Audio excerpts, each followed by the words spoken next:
Yeah, we left New Orleans. We're on the way down to South America. We got a shipload of characters on this one, I'll tell you. We had two cadets from Kings Point. One in the engine room, going to be an engineer, and one on the deck mate. And we had a movie star traveling with us. Well, she was a TV star. I guess she's supposed to be famous in Rio de Janeiro in the TV world. And had a bunch of gamblers, so there was a lot of gambling and card playing going down. I didn't do too much right away. I mean, eventually got involved so in them damn games. Yeah, on the way down, we had doing some deck work. We were painting, and bosun sent me up the king post on number 4 hole on the starboard side. Made up a bosun's chair. I was shackled a hook to that I could hook over the rungs of the ladder. On the way up the king post, got up the top, hooked off, started painting, chipping, and painting it black. It started and got the black done, went back down, got another bucket, and it was past noon at this time. And I ate dinner, came back out, and made up the buff paint that I was going to go back and finish the buff down.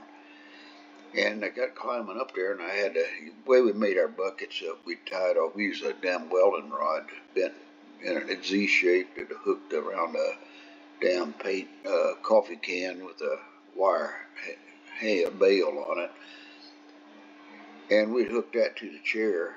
So when we went up there and got in the chair, we could hook it on the chair and let it hang down alongside of us. So while we were either chipping or doing something else, we could let the bucket hang off one of the ropes on the bosun's chair, or either hook it on the ladder rung. Either way you did it. Anyhow, I was up there painting away and chipping away on this buff area of the king post, and I happened to look down, and this little girl had come out in the meantime, and she was laying down there with no top on this deck chair, and I couldn't get a good way to see her. Too good. I could see her legs and her stomach area and all that, but I couldn't see the top. And I knew she didn't have her top on because I saw it laying down on the deck. So for me to, in order to see her, I had to lean way down and around on one side of the king post.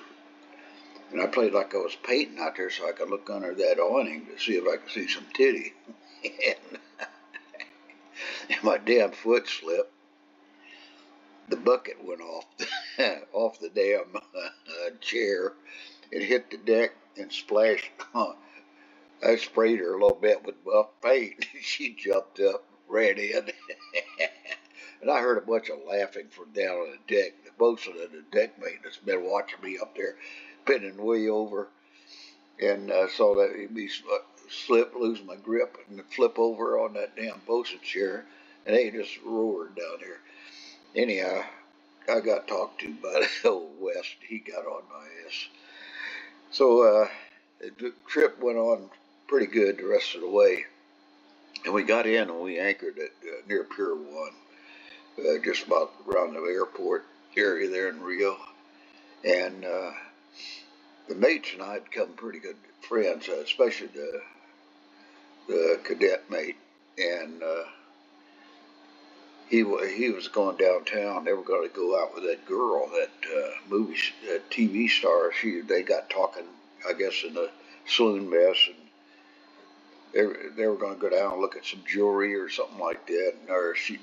They wanted to buy some, and she knew a good jeweler down there in Rio, and asked if I wanted to go with them. And I said, shoot, yeah, I'll go with you down there. Yeah, I don't mind. Yeah, I'll wait for you. We can go on down to Copacabana, down President Diavaga Avenue, whatever it was. And so we walked down the gangway, and I didn't think much of it. And here comes a limousine, a goddamn big Mercedes limousine, and they get in that thing. And I got in with them, and they were talking to her and all that. And I was kind of embarrassed because I didn't know if she recognized me as a guy spilled paint on her or not. So I didn't talk to her too much. And got down to this jewelry store, and they asked if we wanted something to drink. They were showing up jewelry or something to this mate and this engineer, and I was just sitting there watching them. And yeah, and he brought out Coke, and that apparently I didn't realize that's a real privilege. Coca-Cola down there, hell, it was more expensive than anything. It was more expensive than the damn rum. We could buy a goddamn fifth of rum for 50 cents, and Cokes cost $1, I think it was. Man, that's a lot of money back in the 60s. Anyhow, they got finished there, and I got bored with them because they were playing this highfalutin game, and all I do is want to go searching for horse and having fun. So we separated, and I went ahead and went back out to the Florida bar, which is up by Pier 1, where most of the seamen hang out, and the forecastle. So I went back up there and hung around a few of the bars and around that area, around the dock area. Picked up a guy named good-looking little girl, and we went to bed that night and had a lot of fun. And next day I came down, we were out meeting with them again in that bar, same bar, and it's big. This thing was like a warehouse big, and they had like picnic tables, man. I mean, it could have about 50 people or 60 people inside this damn bar. Well, anyhow, we were up close to the front area, right in the bar area, and behind us back there, apparently a fight broke out. We didn't pay much attention to it because there was so much noise in there anyhow. And all of a sudden, man, we hear this machine gun go off. This little where I had, she grabbed me and we ran out the side door. And I didn't know what was going on. But anyhow, what happened, the fight broke out and these cops come down there and started shooting guns up in the air to stop it. But that was enough for me. So she and I went back for another night. Went up to the Mungie. That's up in the hills. That's where all the rough area, I guess, of Rio is. And spent the night up there in that area. We were pretty poor up there, but yeah, I didn't give a damn. Next day I come back down the ship, and we were going to leave, and we were making ready to go, and we were missing somebody, and Adair was missing, and no one knew where the hell Adair was.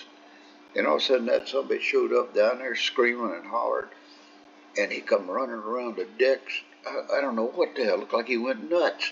He ran up the port side, jumped on the forepeak, came back down. I mean, that boy didn't even hit the ladder going down from the forepeak to the main well deck. I mean, that's a good 8-10 feet in the air. He missed all them steps. He hit the deck running.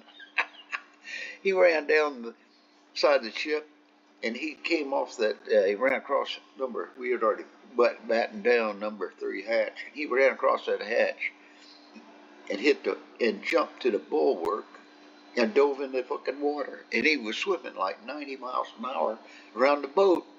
We were looking at this guy, man, he's crazy as hell. And someone fished him out of water on the other side, and he came back up again. He was soaking fucking wet and all hyped up. They had to put him way in the sick bay. Ends up he got on some Red Devils or something, man, down there. He got some hellacious dope. And all that booze, he went ape shit.